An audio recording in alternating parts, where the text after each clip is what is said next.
Suara saya bisa dengar ya? Suara aja, Pak. Iya, videonya saya nggak, kameranya nggak mau on ini. Jadi mohon maaf ini mungkin tidak pakai video dulu saya. Baik, tapi mudah-mudahan nanti bisa keluar apa presentasinya. Saya coba cek.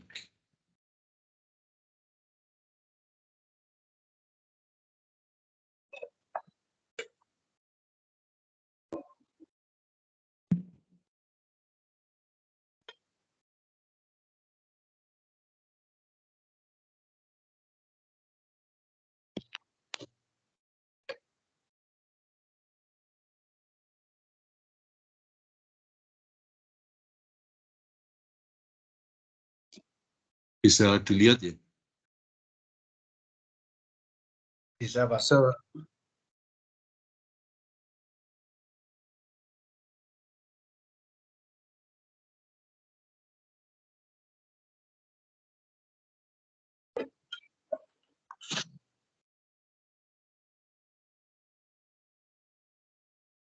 Absensinya, Pak. Oh iya, sebentar. Lisensinya.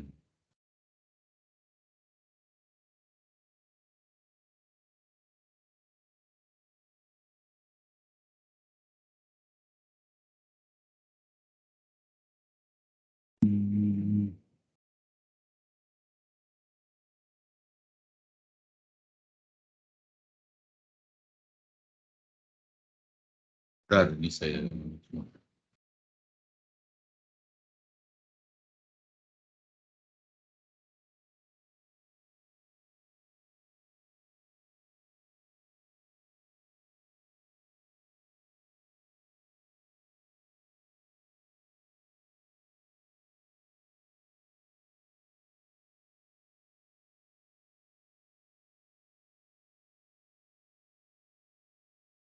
baik, silakan lisensi duduk.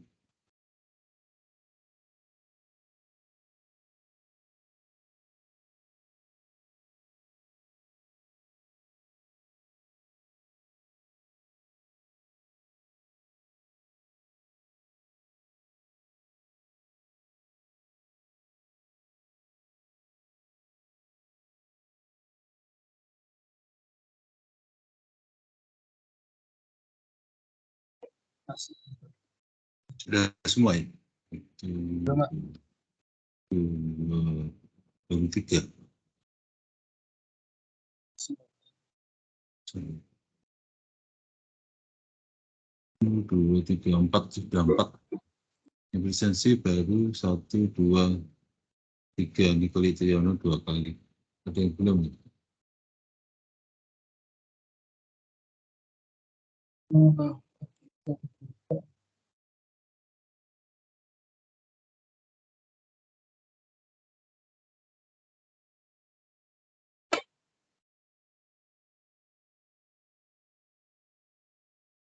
Baik, nanti sambil jalan kalau ada yang belum. Oke. Baik, kita mulai. Jadi hari ini kita bicara tentang keamanan data dan privasi.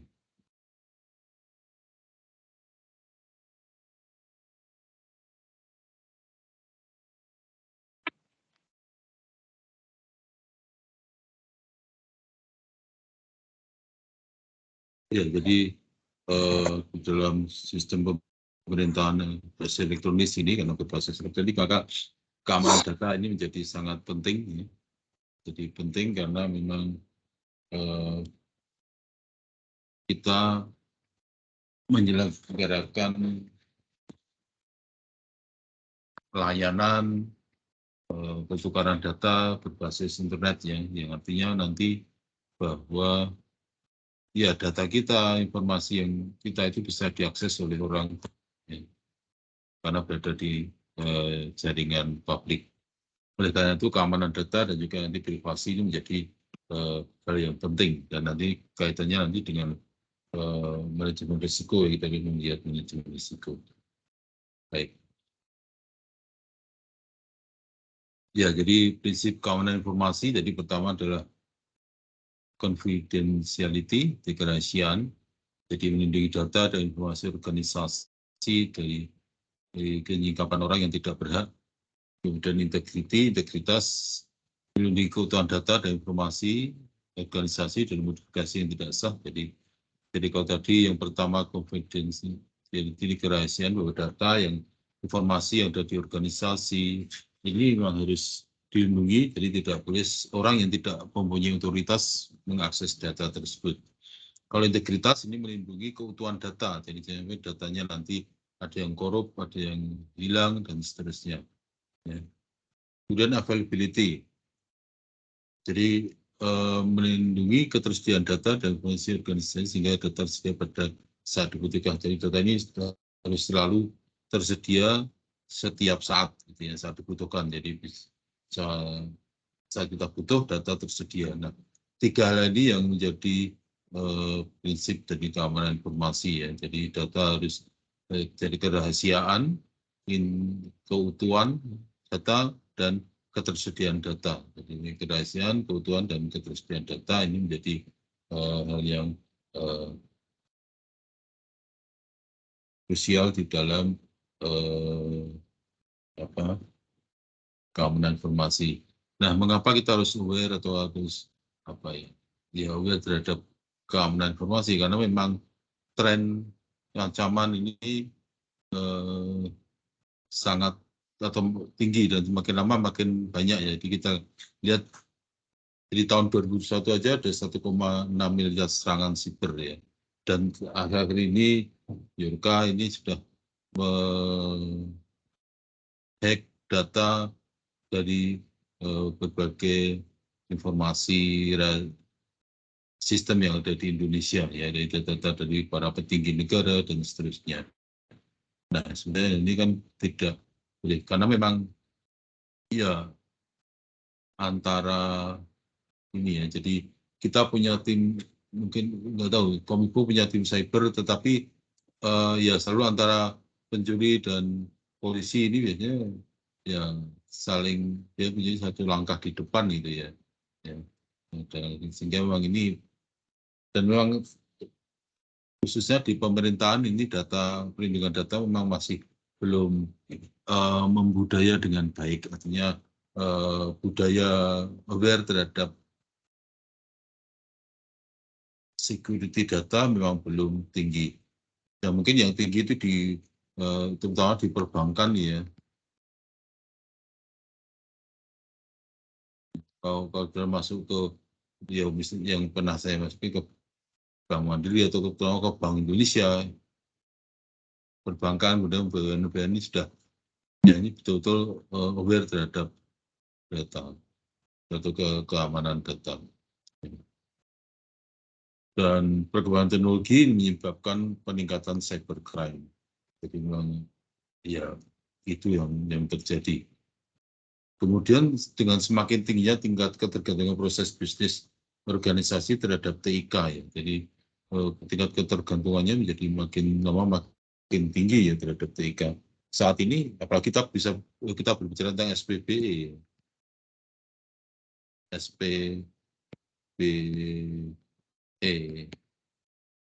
Ya, ini jelas unsur elektronis ini kaitannya dengan TIK. Kalau TIK-nya macet, sudah SPBE akan berhenti. Jadi layanan-layanan akan berhenti, ya. Saat ini tanpa internet ini sudah layanan kita akan macet, dan ya ini bisa chaos kalau itu terjadi. Meskipun sebetulnya selain internet juga listrik, ya. Ya, listrik itu juga penting. Jadi kita punya internet tapi nggak ada listriknya, nggak jalan. Baik. Jadi memang yang jelas IT literasi dan information security awareness di Indonesia di kalangan pemerintahan terutama ini masih rendah, ya. Jadi misalnya masih banyak staf yang menggunakan email non-organisasi, misalnya tidak pernah mengganti password, ya, sejak pertama kali mendapatkan email, ya. Nah, mungkin apakah ada yang ganti password tiap bulan sekali misalnya, karena memang terus terang, ya, kalau ganti password sebulan sekali menjadi ribet, ya. Kadang kita jadi lupa atau bagaimana. atau manajemen password kita juga kadang belum baik ya, atau menggunakan PC yang belum terinstall antivirus ya. Nah ini rendahnya literasi IT ya, dan awareness terhadap security ya. Kemudian juga masih terdapat sistem informasi yang belum sesuai dengan standar keamanan. Misalnya sebuah aplikasi belum lulus uji kerentanan tapi sudah digunakan. Nah ini banyak ditemukan pada saat saya melakukan evaluasi SPPE di beberapa pemerintah daerah. Ini kan banyak aplikasi-aplikasi dibuat sendiri ya, jadi tidak saja itu standar keamanannya biasanya relatif rendah atau tidak standar, jadi security-nya belum standar. Nah ini yang berbahaya. Ya. Makanya memang pemerintah menggalakkan menggunakan aplikasi bersama ya. Ini supaya standarnya jelas, jadi standar keamanan, standar struktur datanya, sehingga nanti proses integrasi menjadi lebih jelas. Gitu ya. Di penggunaan data bersama, penggunaan aplikasi bersama, dan satu data, dan sebagainya dalam rangka untuk menstandarkan data dan juga security. Jadi kalau yang mengelola satu itu lebih mudah dibanding kecil-kecil dan beberapa di-create tanpa standar keamanan yang jelas.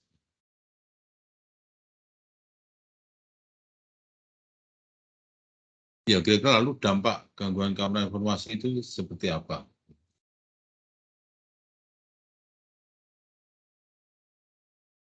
Jadi pertama, terganggunya kegiatan operasional. Jelas kalau misalnya dihack ini, terus nggak bisa jalan, ya mungkin kita sering atau beberapa kali misalnya pernah Facebook down, WA down, ya. Nah ini memang jadi masalah ya, hanya memang kalau kita lihat kayak WA, Facebook, atau mungkin Google down itu biasanya cuma sebentar ya, biasanya nggak sampai sehari gitu ya. Ya, sebab sekarang kita bayangkan WA down atau email down ini ya bermasalah ya. Karena sekarang kita misalnya kalau kita beli tiket dan sebagainya kadang kita pakai email ya. Jadi dikirim lewat email. Jadi email down, ya, misalnya kita mau berpergian jadi bermasalah. Nah, kemudian rusaknya reputasi ya, jadi reputasi loss ya. Ya terutama di perusahaan-perusahaan atau BUMN ya, jadi atau ya perusahaan multinasional. Jadi kalau dihack ya atau sistemnya jalan nggak benar, ya, ini reputasinya jadi rusak ya. Jadi kepercayaan masyarakat. Karena kita bicara SPPE ini trust ini nomor satu gitu ya. Jadi kita bicara sistem berbasis elektronis ya. Ya, ini dari pemerintahan, jadi semua sistemnya. Trust nomor satu. Dan trust ini adalah bagaimana sistem bisa berjalan sesuai dengan yang diharapkan. Jadi kalau sistem sering down ini ya kepercayaan masyarakat akan turun. Ya. Kalau turun nanti dia nggak mau menggunakan, maka reputasi dari perusahaan akan rusak. Gitu. Yang saja nanti kerugian finansial. Jadi bagaimana suatu sistem kalau rusak sehari aja atau berapa jam aja ini kerugian finansialnya bisa sangat tinggi, apalagi di perbankan atau di misalnya perdagangan saham itu ya. Ya, misalnya down 1 jam itu kerusakan sudah bukan main. Mungkin bisa juga kehilangan kekayaan intelektual. Jadi program kita dibaca, ada informasi tentang program kita yang dibaca sehingga kita kehilangan kekayaan intelektual. Kehilangan kepercayaan dari stakeholder. Ya, jadi stakeholder kita jadi tidak percaya lagi karena sistem kita sering down. Misalnya.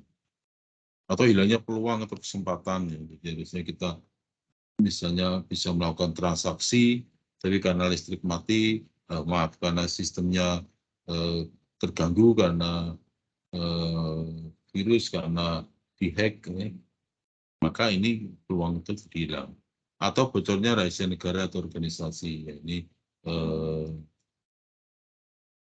juga salah itu kalau dalam ketentuan. Ya ini regulasinya nanti silakan dibaca sendiri, jadi banyak regulasi yang terkait keamanan informasi mulai dari Undang-Undang Nomor 11 Tahun 28 ya, tentang informasi elektronik yang diubah menjadi Undang-Undang 19 Tahun 2019 tentang perubahan atas Undang-Undang Nomor 10 Tahun 2008, kemudian Peraturan Menteri Nomor 71 Tahun 2009 tentang penyelenggaraan sistem dan transaksi elektronik, Perpres 95 2012 tentang SPBE, ya. Kemudian Peraturan Kepala Arsip Nasional ya, tentang pedoman buatan sistem klasifikasi keamanan dan akses safety dinamis, Peraturan Kominfo 4 tahun 2019 tentang sistem manajemen pengamanan informasi, ya. Juga Peraturan Menteri Kominfo nomor 11 tahun 2018 tentang penyelenggaraan sertifikat elektronik. Jadi ini beberapa regulasi terkait dengan keamanan informasi. Nah, satu hal yang penting juga dalam mendukung keamanan informasi adalah policy atau kebijakan. Jadi regulasi sudah ada di tingkat pusat. Kita mungkin punya SDM yang cukup, kita punya infrastruktur yang baik. Tapi kalau tidak ada regulasi atau kebijakan yang mengamanatkan tentang keamanan informasi, maka ini juga akan percuma. Jadi biasanya peraturan atau tata tertib dan atau ini awareness tentang security, budaya security itu akan muncul kalau ada kebijakan yang mendukung hal tersebut. Ya. Jadi policy is essential foundation of an effective information security program. Ya. The success of an information resource protection program depends on the policy generated and on the attitude of management towards securing information on automated system. Jadi policy itu kebijakan, tapi juga yang menjalankan kebijakan, sehingga di sini attitude dari manajemen ya, tentang bagaimana menjalankan kebijakan ini juga menjadi penting.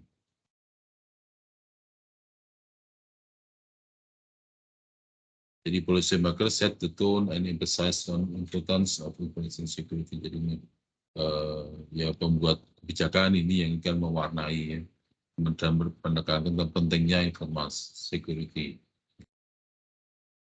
Nah, lalu tujuan dari kebijakan ini apa? Jadi pertama mereduksi risiko, jadi mengurangi risiko. Kemudian comply with laws and regulation, jadi comply dengan hukum atau regulasi yang ada, baik regulasi di level regional maupun internasional ya. Karena kalau kita sudah bertransaksi berhubungan dengan berbagai institusi di level nasional maupun internasional, maka harus comply dengan regulasi. Jadi misalnya security-nya harus menggunakan standar apa? Apakah ISO atau SMKI kalau di Indonesia misalnya. Within assurance of operational continuity, information integrity and confidentiality. Jadi jaminan bahwa operasional ini kan terus continue, ya. Juga integritas informasi dan kerahasiaan ini kan dijamin. Jadi oleh kebijakan, jadi kebijakannya. Iya kebijakan nanti termasuk regulasi termasuk bagian kebijakan. The policies are statement of management intention and goals. Ya. Jadi policy ini kebijakan ini adalah statement dari sasaran atau fokus dari manajemen ya. Kemudian senior management support and approval is vital to success. Jadi dukungan dari manajemen senior ya, ini dan approvalnya ini sangat vital untuk sistem. Kita sudah punya kebijakan bagus, sudah punya regulasi yang bagus, tapi kalau manajemennya tidak mendukung ya tidak jalan. Karena bawahan yang akan melihat atasan manajemen bagaimana mereka komitmen mereka tentang security.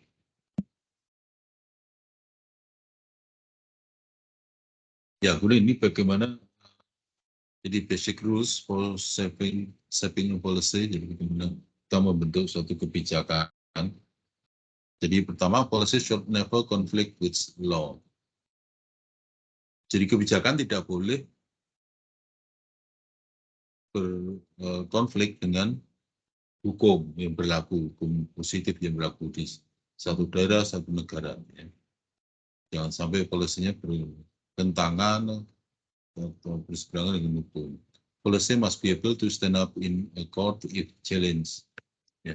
Ya, jadi ini harus bisa bertahan di pengadilan jika ada masalah gitu ya. Jadi polisinya makanya tidak boleh konflik dengan hukum ya, harus mengikuti hukum sehingga kalau ada masalah tidak akan atau kita bisa bertahan. Ya. Dan policy must be properly supported and administered. Jadi harus betul ada dukungan dan penyelenggaraan yang tepat, yang baik.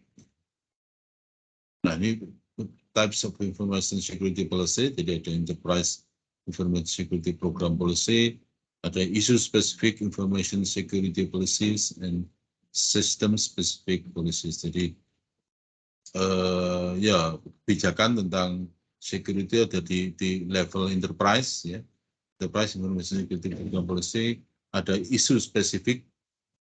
Jadi kebijakan untuk isu-isu tertentu ya.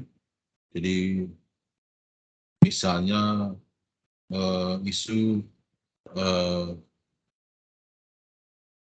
ya kalau ada terkait ada perubahan ekonomi, perubahan pemerintahan, ya, perubahan ekonomi, ada macam-macam, mungkin ada isu-isu spesifik yang harus kita buat kebijakannya. Ada perubahan regulasi di tingkat atas misalnya. Ini kebijakannya harus menyesuaikan. Nah, lalu elemen kunci kebijakan. Jadi ini kita bicara kebijakan dulu, karena di dalam keamanan informasi ini dari sisi pemerintahan itu yang penting kebijakan. Karena kalau standarnya itu ada banyak, kita bisa mengadopsi dari ISO, dari yang lainnya. Tapi kalau tidak ada kebijakan yang mengharuskan, yang mengamanatkan, ya sama saja. Nah, kalau sudah ada kebijakan, lalu bagaimana, apa elemen kunci dari kebijakan supaya bisa sukses? Yang pertama itu adalah komunikasi, ya, komunikasi yang jelas mengenai arti dan pentingnya kebijakan keamanan untuk disusun dan ditaati, ya, disusun dan ditaati oleh seluruh pemangku kepentingan. Sebetulnya kalau di Indonesia, kalau kita lihat undang-undang, kebijakan, peraturan itu sudah cukup banyak. Cuma ini ya ditaati ini yang belum. Ya,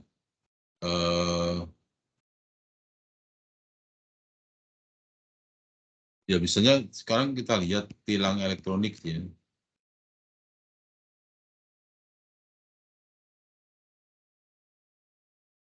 Yang sekarang diterapkan dan Kapolri menginstruksikan polisi tidak boleh menilang manual. Gitu.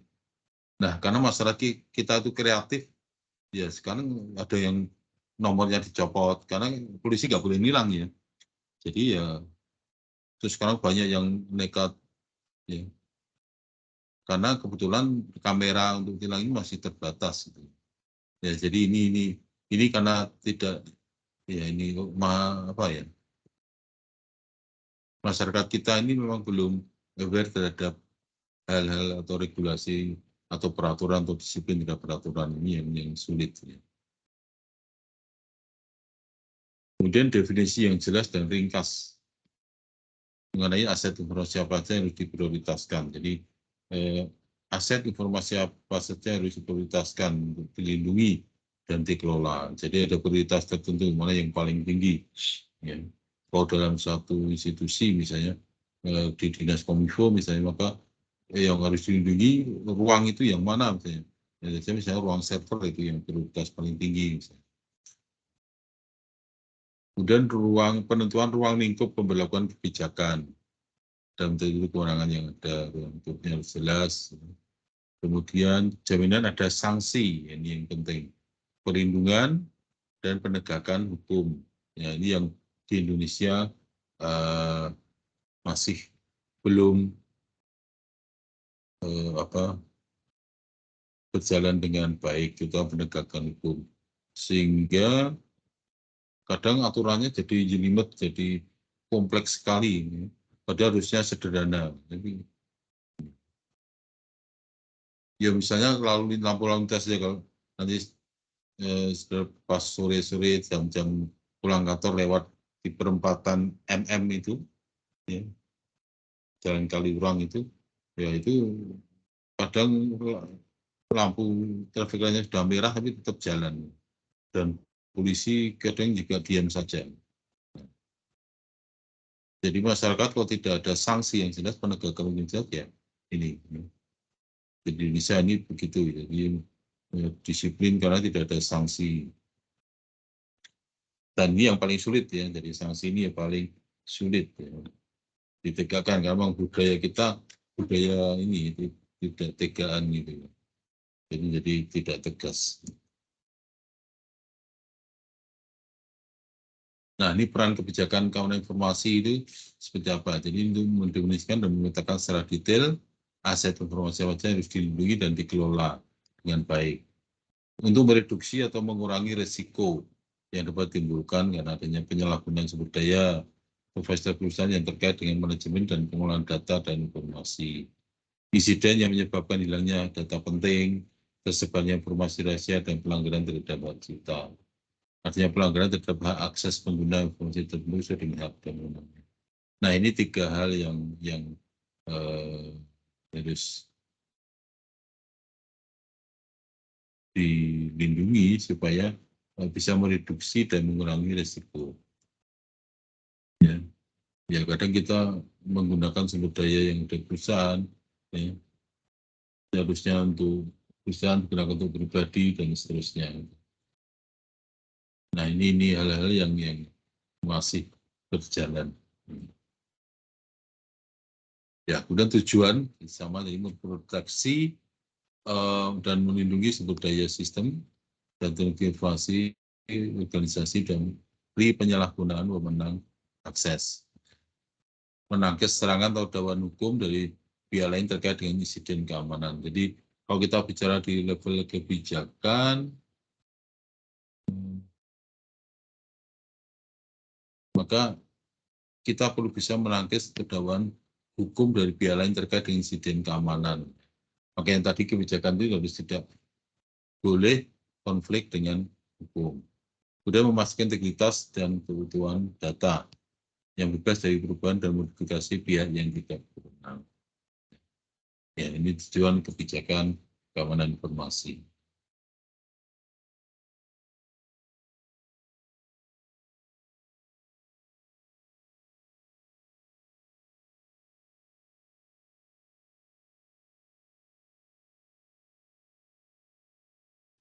Kemudian, nah sekarang kita lihat klasifikasi jenis kebijakan ya. Jadi nanti ada beberapa klasifikasi jadi jenis kebijakan keamanan informasi. Yang pertama di user policy, jadi berisi jadi kebijakan untuk user ya, kebijakan yang dipatuhi oleh seluruh pengguna komputer dan sistem informasi organisasi, terutama menyangkut hak akses, proteksi keamanan, tanggung jawab, pengelolaan aset teknologi dan sebagainya.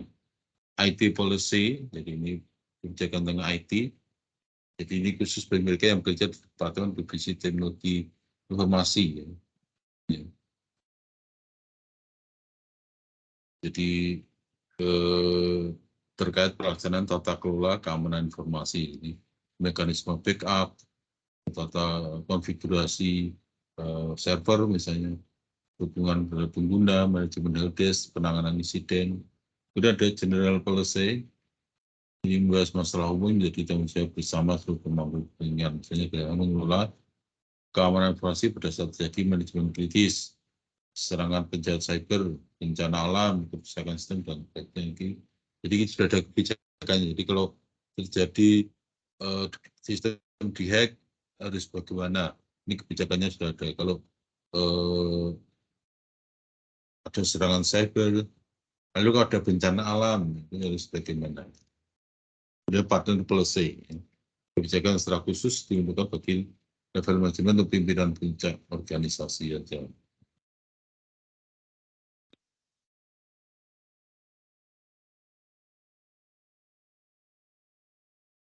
Nah, sekarang standar kegiatan keamanan informasi. Ya. Jadi ada ISO, jadi ISO atau IEC 27001 disusun oleh ISO IEC dan fokus pada keamanan administratif ya.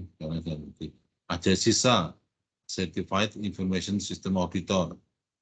Ini fokus pada kegiatan audit dan pengendalian sistem informasi. Mungkin ada beberapa yang bergelar sisa ya.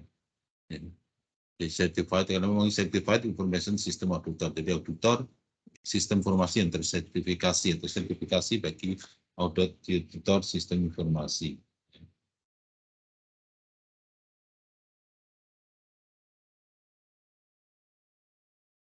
Ada CISSP, yaitu Certified Information System Security Professional. Nah, ini fokus pada keamanan teknis.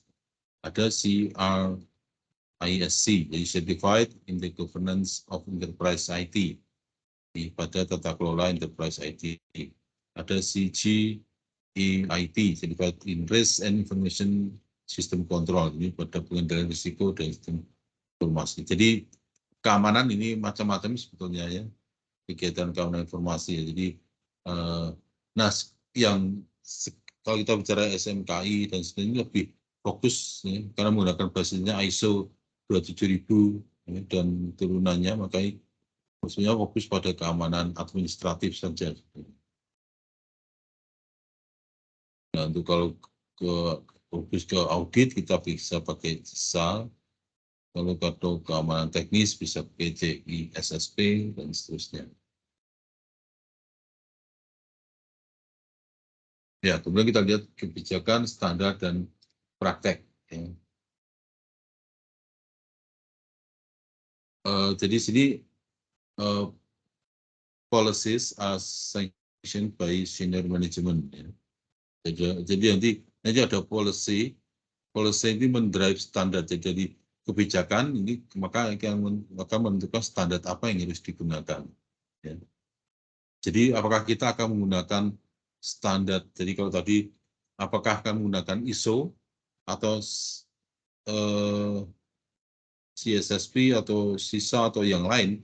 Ini tergantung kebijakan yang dibuat oleh manajemen. Ya. Jadi kebijakan apa? Jadi kemudian dari kebijakan nanti kan menentukan standar, ya, standarnya. Jadi misalnya kita pakai ISO. Misalnya. Nah, kemudian ini akan mendrive praktek-praktek, prosedur, dan guidelines. Jadi kalau sudah ditentukan standarnya ISO misalnya, maka nanti ya praktek pengamanannya mengikuti apa yang ada di ISO. Prosedurnya juga sama, kemudian petunjuk guideline-nya juga sama.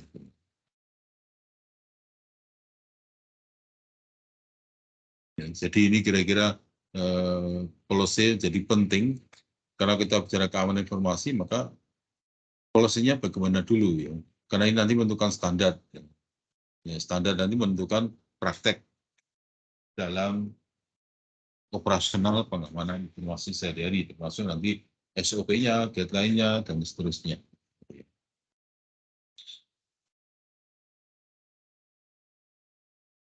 Nah, ini contoh penerapan keamanan informasi menggunakan ISO 27001. Ini ada memang ini lebih ke keamanan administratif ya. Jadi ada policy, organisasi, human resources, asset management, operation, incident management, compliance, business continuity, system acquisition, communication, control access, cryptography, physical security, dan seterusnya. Jadi ya sebenarnya sudah cukup lengkap ya. Sehingga SMKI itu juga mengadopsi dari ISO 27001.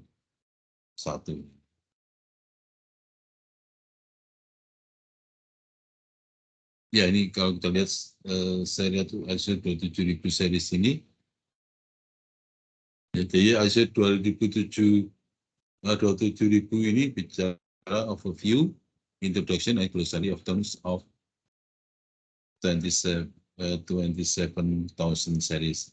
2071 ini requirement standard for an ISMS, Information Security Management System, atau sistem keamanan informasi. Kemudian 2002 tentang Code of Practice untuk standar 2007. 2003 ini Guidance of Implementing 27,001. Jadi ini petunjuk bagaimana mengimplementasikan ini. Ya, ini. 2004 Guidance on Measurement of ISMS Program including Success Metric. Ya, jadi bagaimana mengukur ini.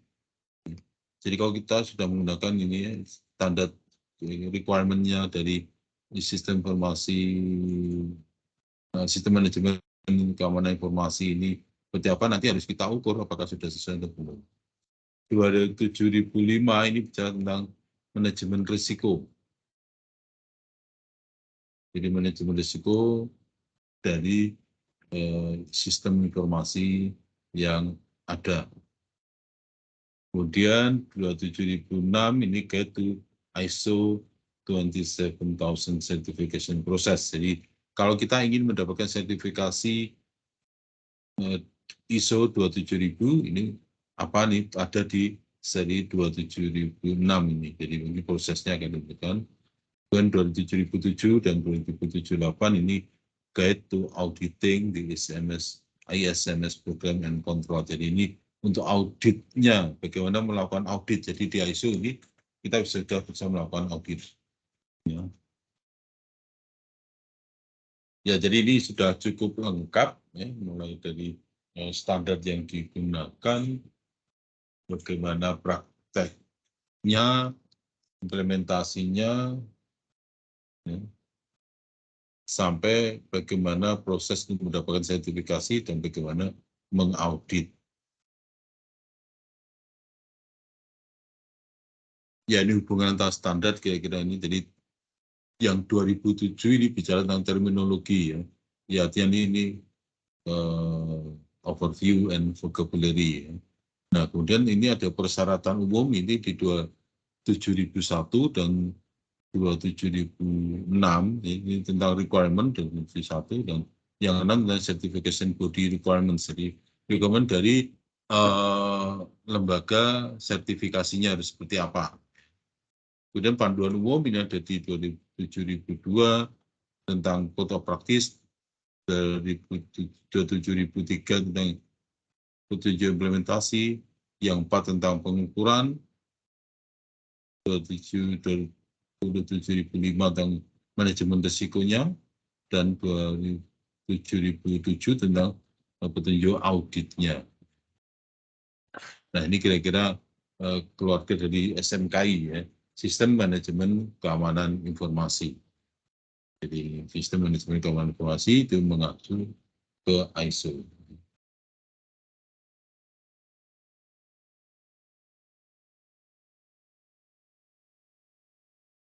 Ya.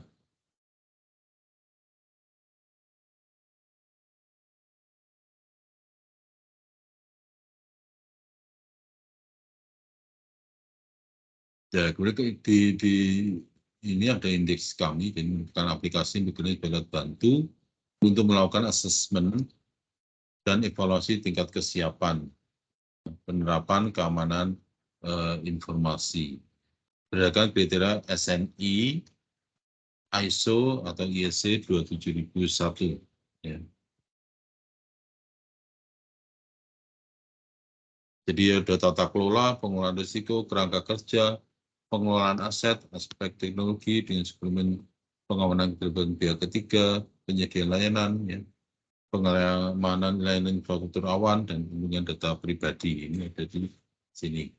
Jadi indeks kami ini tidak ditujukan untuk menganalisis kelayakan atau efektivitas bentuk pengamanan data, Mereka sebagai perangkat untuk memberikan gambaran kondisi kesiapan kerangka kerja keamanan informasi. Jadi indeks kami ini kita bisa melakukan sendiri untuk bisa mengetahui level atau memberi gambaran kesiapan kerangka kerja keamanan informasi kita itu sudah sampai di mana.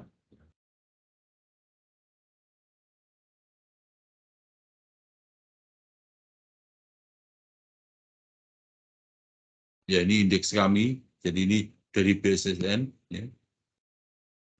Bisa akses di sana dan kita bisa melakukan nanti melakukan apa? Ya, melakukan audit sendiri, gitu ya, untuk melihat hasil evaluasinya. Jadi apakah layak atau tidak layak, ya. Jadi ini nanti bisa nanti ini dia akan mencoba mengaudit tata kelola, pengelolaan risiko, ya. Kemudian kerangka kerja keamanan informasi, pengelolaan aset, teknologi dan keamanan informasi, pengamanan keterlibatan pihak ketiga, infrastruktur, perlindungan data pribadi. Nah, ini semua nanti akan muncul di sini dan ini jadi nanti dia ada aspek tata kelola, risiko, kerangka kerja, pengelolaan aset dan aspek teknologi. Kita bisa lihat mana yang sudah bagus, mana yang tidak. Ini contohnya seperti ini, ya. Jadi ini ada itu 1, 2, 3, ya. Di warnanya beda. Jadi yang rapat ini kepatuhan terhadap ISO 27001 atau SNI. Yang 2 ini penerapan operasionalnya bagaimana. Yang 3 kerangka kerja dasar. Jadi kalau lihat di sini, meskipun kepatuhannya sudah tinggi, tapi yang kerangka kerja dasarnya masih rendah nilainya. Dan ini kalau dilihat pengelolaan risikonya biasanya masih rendah. Risikonya masih rendah, tata kelola dan teknologi yang itu. Tapi pengelolaan aset dan kerangka kerja sudah bagus. Ini sekedar contoh, jadi kita bisa nilai sendiri.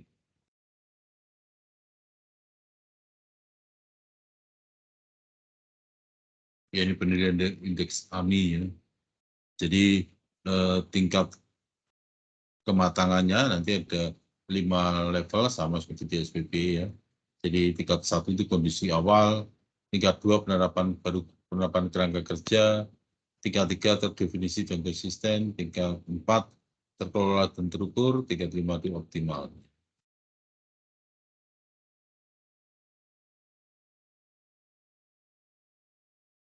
Jadi hasil penilaian nanti kalau baik dan cukup baik nanti dapat sertifikat. Kalau baru pemenuhan kerangka kerja namun kalau dapat piagam aja.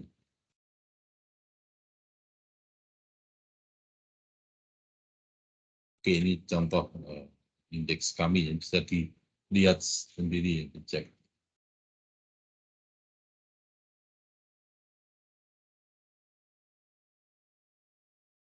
Ya, kemudian standar sistem manajemen keamanan informasi. Jadi ini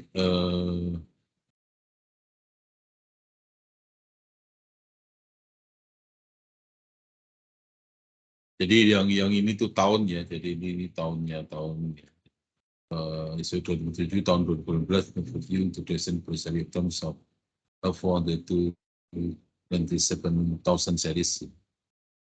Oke, kemudian yang 2021 ini tahun 2013 dan seterusnya, ya. Jadi yang paling akhir itu 27.007, ya, ini tentang Guide to Auditing di ISMS Program and Control. Ini tahun 2020, ya.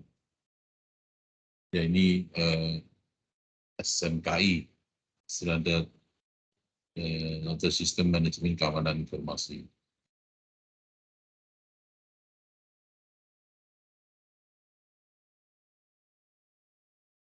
Ya, jadi ini hingga September 2011 ini baru ISO 27001 tahun 25 yang telah diapresiasi oleh Badan Standarisasi Nasional BSN sebagai standar nasional Indonesia SNI berbahasa Indonesia dengan nomor SNI ISO EC 27001 2009. Jadi ini ditetapkan tahun 2009.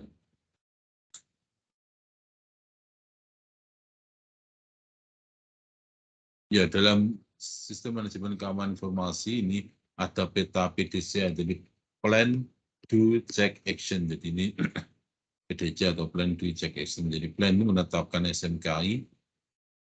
Jadi kita menetapkan sistem manajemen keamanan informasinya.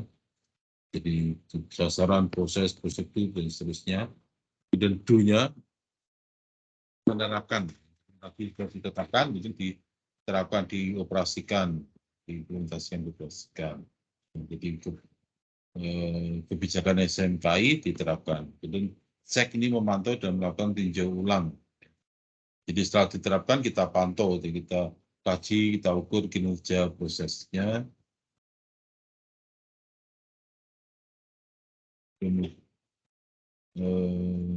Berada kebijakan sesuai dengan praktek ya. Dan akhirnya dilaporkan ke manajemen. Kemudian Act ini adalah peningkatan, memelihara dan meningkat. Jadi ini setelah kita evaluasi, hasil evaluasinya kita gunakan untuk perbaikan. Nah, Act ini nanti masuk lagi ke sini. Jadi dalam kita melakukan tindakan perbaikan, ya, dan pencegahan hasil audit atau evaluasi. Ya. Nah, kemudian nanti kita plan lagi menetapkan SMKI dan yang baru ya sesuai. Jadi kalau ini sudah bagus ya kita tingkatkan, dan kalau belum ya kita perbaiki. Kira-kira PDCA-nya seperti ini. Nah ini standar utama yang harus dipenuhi ya, terutama sistem manajemen keamanan informasi dari kerangka kerja, proses dan dokumentasi yang ada. Kemudian tanggung jawab manajemen, manajemennya siapa yang tanggung jawab. Kemudian ada audit internal SMKI. Jadi audit internal dilakukan oleh staf di dinas atau di institusi internal ya. Jadi yang penting ini ada SK-nya. Jadi ada SK. Ya. Jadi kalau nanti digunakan untuk penilaian SPPE, ya ini harus punya SK. SK bahwa dia ditetapkan melakukan audit internal. Kemudian ada manajemen tinjau ulang, review dan peningkatan berkelanjutan. Ini yang ditetapkan. Jadi kalau di UGM itu ada disebut dengan AMI, audit manajemen internal. Ini memang dilakukan oleh dosen-dosen UGM yang sudah bersertifikasi AMI. Jadi di KJM atau jaminan mutu UGM itu setiap tahun membuat pelatihan auditor AMI. Jadi yang bisa menjadi auditor internal itu harus sudah punya sertifikasi pelatihan sebagai auditor AMI.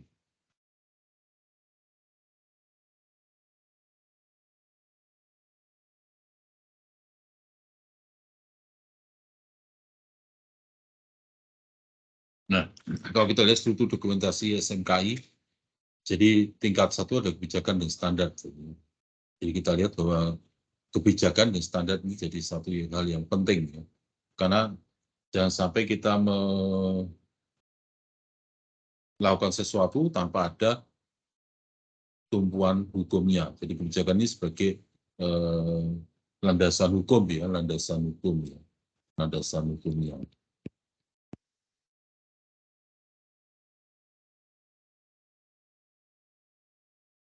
Nah, kebijakan tadi turun jadi standar, jadi kebijakan nanti akan menentukan standarnya apa. Nah, tingkat 2 ini prosedur, panduan, ya, kita ada standarnya, kita bikin prosedur, panduan, petunjuk pelaksanaan, dan tingkat 3 atau yang paling bawah nanti petunjuk teknis, ya, instruksi kerja, formulir, ya. Nah, kira-kira ini struktur dokumentasi SMK. Jadi semua terdokumentasi dengan baik. Karena kalau kita bicara audit, ya ini mesti kaitannya dengan dokumentasi. Jadi kita bilang kita sudah baik. Jadi misalnya kalau kemarin MTI itu di audit ya, di audit eksternal ya, oleh lembaga akreditasi mandiri Infocom. Jadi kita bilang sudah baik itu buktinya apa?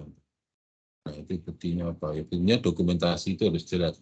Kita bisa menunjukkan ini loh prosesnya, ini loh sistemnya, ini loh hasilnya, ya, ini evaluasinya dan seterusnya. Nah, maka dokumentasi ini jadi hal yang penting. Ya.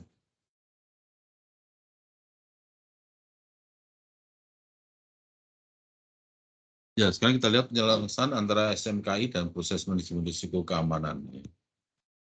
Jadi ini SMKI, ya. Kemudian ini proses manajemen risiko keamanan informasi. Ya. Jadi plan ini di manajemen risiko keamanan informasi adalah menetapkan konteks. Konteksnya untuk apa? Ya. Penilaian risikonya bagaimana? Kemudian mengembangkan rencana penanganan risiko dan penerimaan risiko. Ini penerapan rencana penanganan risiko. Dunia adalah penerapan rencana penanganan risiko. Artinya, jadi risiko adalah potensi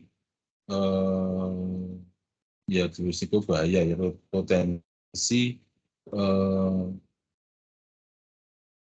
bahaya, kerugian atau apa yang mungkin terjadi, tapi yang belum terjadi, namanya risiko itu baru potensi. Nah, di sini memang kita harus di ini sudah penerapan rencana penanganan risiko. Jadi kalau risiko itu ternyata betul-betul terjadi, lalu penanganannya bagaimana? Nah, dalam cek nanti memantau dan peninjau berkala terhadap risiko yang sudah terjadi. Kemudian action meningkatkan dan memelihara proses manajemen risiko keamanan informasi. Nah, ini kira-kira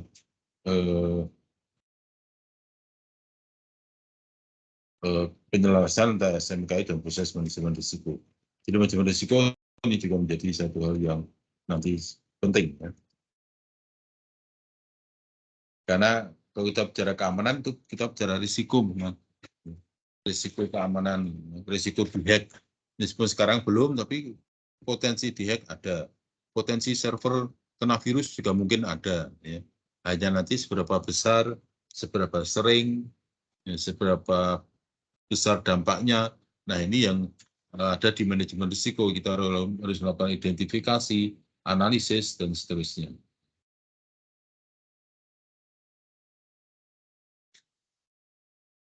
Ya, ini jadi manajemen risiko pada ISMS, ya, Information Security Management System, dengan ISO 27005 tahun 2008. Ya. Ya, pertama kita tentukan konteksnya. Ya. Di sini ada risk assessment, risk analysis. Ya. Jadi risk analysis itu mulai dari risk identification, mengidentifikasi risiko, lalu mengestimasi risiko. Jadi mengestimasi itu kira-kira risiko, misalnya risiko server kita kena hack, itu diestimasi kira-kira berapa sering. Kemudian berapa berat dampaknya. Nanti antara frekuensi kena risiko, frekuensi risiko terjadi dan dampak nanti bisa dibuat dikombinasikan untuk menentukan ini risikonya bisa diterima atau tidak, ya.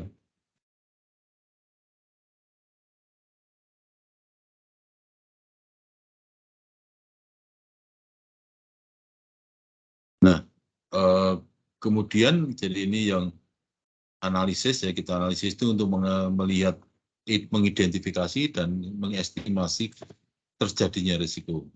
Kemudian assessment untuk mengevaluasi risiko. Ya, jadi apakah assessment nanti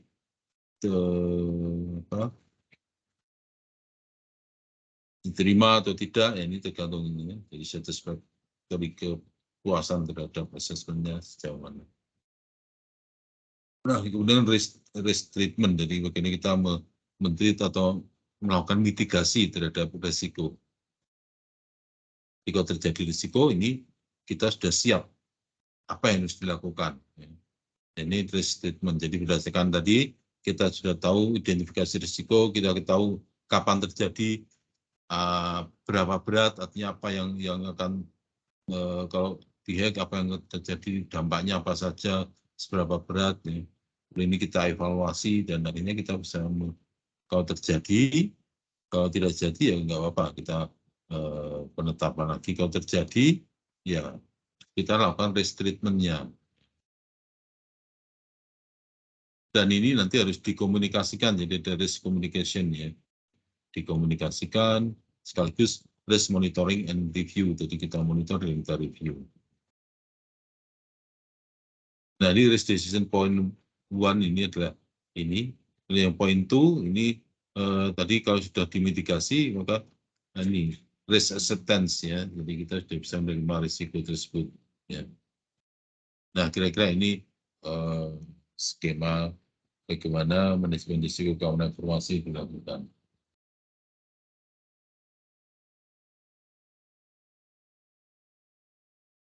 Jadi pengertian risiko, ya risiko adalah kemungkinan terjadinya sesuatu yang akan mempunyai dampak terhadap pencapaian tujuan. Jadi mempunyai dampak terhadap pencapaian tujuan. Misalnya dampak itu lewat konotasi negatif ya. Dampak negatif ya, meskipun bisa juga dampaknya positif ya.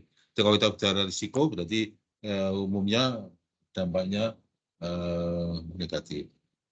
Sesuatu yang buruk yang tidak diinginkan, baik yang sudah diperhitungkan maupun yang belum diperhitungkan, itu kan terlibat dari tindakan atau kegiatan.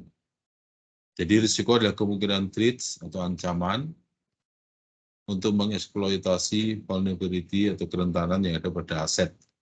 Jadi proses bisnis, data, infrastruktur, SDM, dan menghasilkan dampak negatif. Nah, berbeda dengan masalah, kalau risiko baru potensi, belum terjadi. Jadi kalau masalah itu berarti sudah terjadi. Jadi risiko itu biasanya muncul karena ada ketidakpastian dan adanya perubahan. Ini ketidakpastian ini yang menunjukkan risiko. Kalau pasti berarti kan sudah bisa dihitungkan, bukan risiko itu ya. Jadi karena tidak pasti ini, jadi menjadi potensi. Ya, jadi unsur risiko nanti adalah insiden, kemudian peluang terjadinya, dan dampak terjadinya. Jadi insiden ini jenis risikonya, insiden apa? Misalnya kita bicara server ya, risiko listrik mati. Jadi misalnya listrik mati.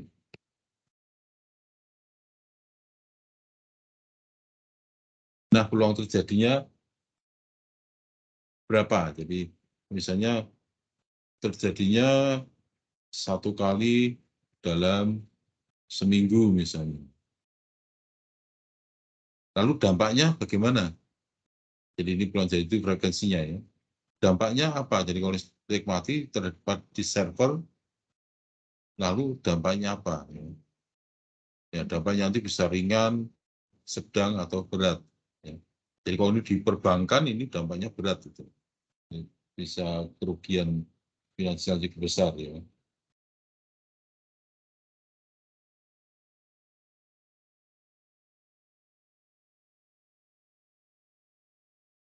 Nah, sumber risiko ini bisa eksternal, jadi ada regulasi yang baru. Ya. Jadi regulasi yang baru. Nah ini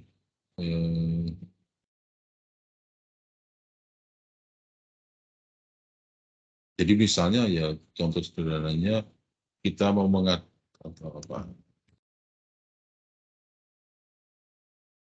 ada regulasi tentang ini penggunaan standar teknologi tertentu.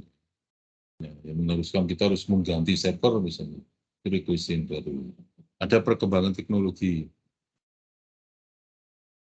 Jadi perkembangan teknologi sehingga orang beralih ke situ. Ada bencana alam, serangan hacker, serangan virus. Ini semua eksternal. Kemudian bisa juga internal. Jadi kebijakan dan prosedur keamanan yang tidak jelas. Nah, kita belum punya kebijakan dan prosedur keamanan yang jelas. Kalau terjadi misalnya sederhana aja misalnya user akunnya lupa misalnya, passwordnya lupa, lalu bagaimana ini kebijakan dan prosedurnya harus bagaimana?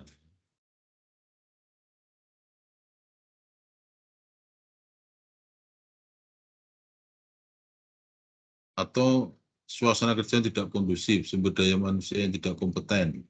Jadi tidak paham tentang keamanan, perangkat keras dan TI yang tidak memadai keterbatasan dan perlindungan. Ini contoh yang ini sekedar contoh, jadi tidak harus selalu seperti ini, tapi ini contoh. Jadi bisa dibayangkan kira-kira seperti ini risiko. Ya.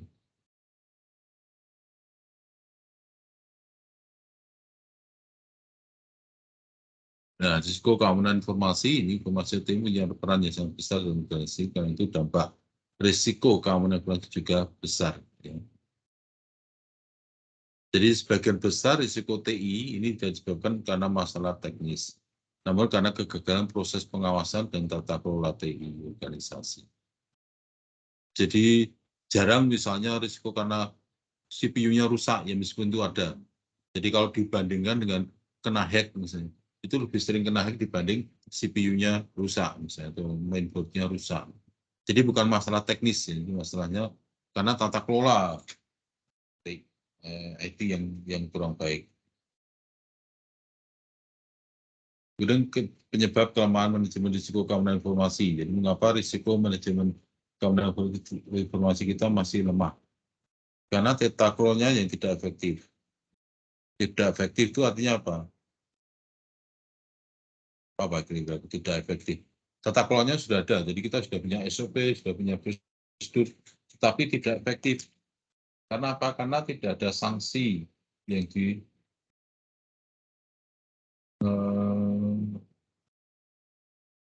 jadi sanksinya tidak ada, sehingga apa?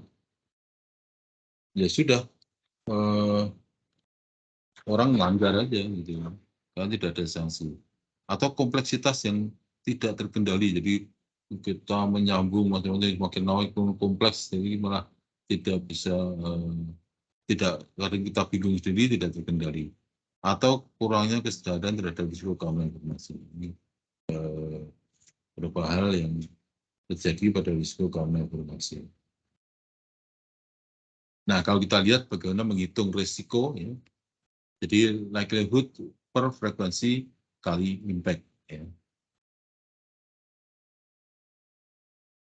Jadi likelihood itu misalnya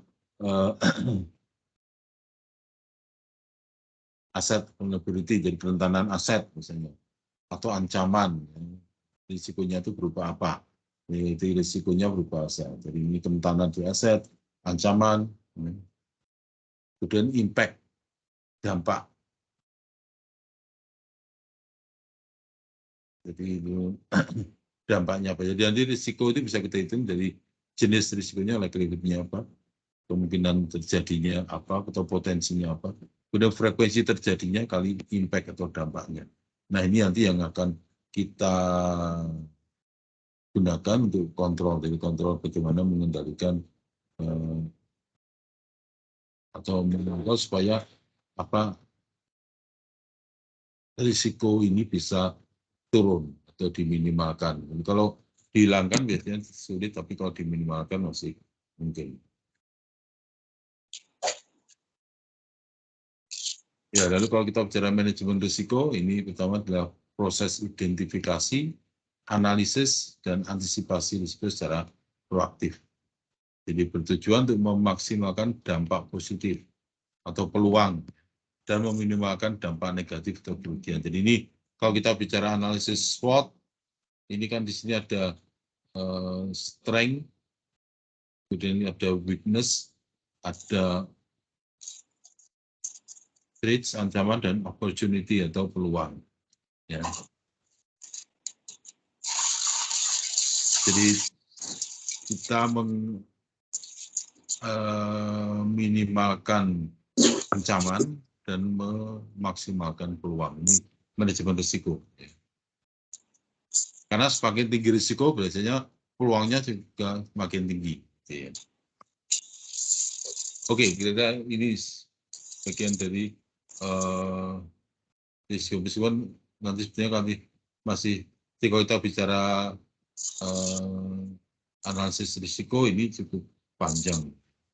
Tapi ini sekilas saja tentang keamanan dan analisis risiko. Oke, sampai di sini ada komentar? Pak, saya tertarik dengan yang ISO-nya itu, dokumennya bisa didapatkan di mana Pak ya? Untuk yang ISO 2700 series itu. Ya, ISO ini kalau hanya sekedar ini bisa ada publish di internet. Tapi kalau mau, jadi nanti tidak detail ya. Kalau mau sampai detail, misalnya, nah ini, ya ini memang harus bayar itu, license ya, ini license ya. Karena memang ISO ini nanti digunakan untuk bisa digunakan untuk audit juga, mengaudit. Jadi memang dia berbayar. Gitu. Itu kalau di BSSN punya itu ya, dia punya dia yang lembaga yang mengaudit ya, mengaudit. Jadi kira-kira seperti itu.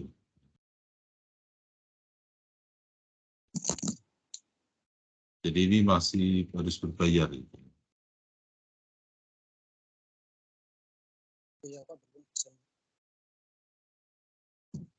Ada yang lain? Belum absen Pak, saya Pak. Ya.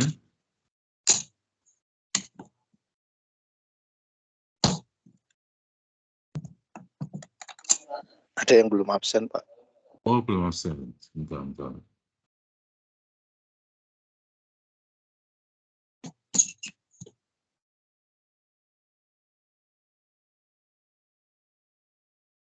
Sudah kelihatan? Sudah Pak.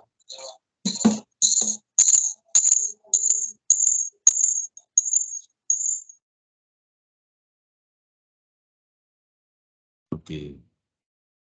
Sudah Pak. Ya.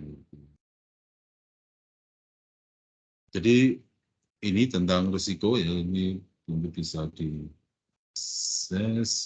kemudian ada tugas. Jadi itu kuliah besok masih ada kuliah ya yang pagi gitu ya. Ya dari situ nanti ada tugas yang harus dipresentasikan, mungkin waktunya memang singkat hanya semalam. Coba dilakukan analisis atau identifikasi bagaimana di dinas atau institusi saudara ini implementasi risikonya sudah sejauh mana, keamanan informasinya. Jadi sistem keamanan informasi, sistem manajemen keamanan informasi di institusi saudara ini sudah seperti apa. Ya, gambaran singkat besok besok kita full presentasi itu aja pagi itu tentang sistem manajemen keamanan informasi di masing-masing institusi. Kira-kira seperti itu ya. Kemudian nanti ujiannya biasa nanti close book ya, materi ini, jadi materi dari awal sampai akhir, tapi nanti terkait dengan tugas-tugas itu ya. Tugas-tugas jadi terkait dengan institusinya masing-masing. Baik, itu ya. Jadi ada pertanyaan tentang tugasnya besok pagi. Jadi lembur. Tugasnya dipresentasikan besok pagi. Tugasnya di submit atau gimana? Di submit atau langsung presentasi Pak? Dipresentasikan, ya submit juga nanti. Submit nanti Mbak Elisa akan menyediakan tempat di Elok itu di submit dan nanti dipresentasikan. Baik Pak. Berarti untuk besok pagi Pak ya? Iya besok pagi.